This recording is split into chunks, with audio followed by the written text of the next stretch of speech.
YCP నేత అంబటి రాంబాబుతో పాటు ఇతర నేతలపై పట్టాభిపురం పోలీస్ స్టేషన్లో కేసు నమోదైంది. పోలీసుల్ని బెదిరించారని, తమ విధులకు ఆటంకం కలిగించారని పేర్కొంటూ బిఎన్ఎస్ యాక్ట్ కింద కేసు ఫైల్ చేశారు.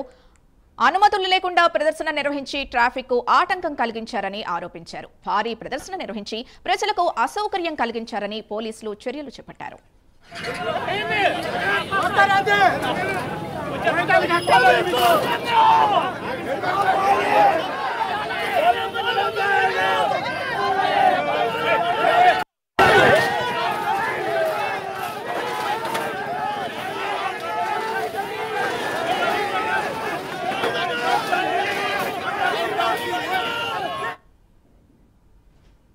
వైసీపీ నేత అంబటి రాంబాబుతో పాటు ఇతర నేతలపై పట్టాభిపురం పోలీస్ స్టేషన్లో కేసు నమోదైంది. పోలీసుల్ని బెదిరించారని, తమ విధులకు ఆటంకం కలిగించారని పేర్కొంటూ బిఎన్ఎస్ యాక్ట్ కింద కేసు ఫైల్ చేశారు.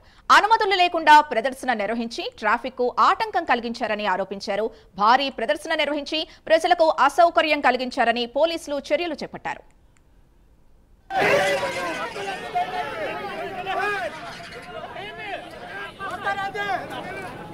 Let's go!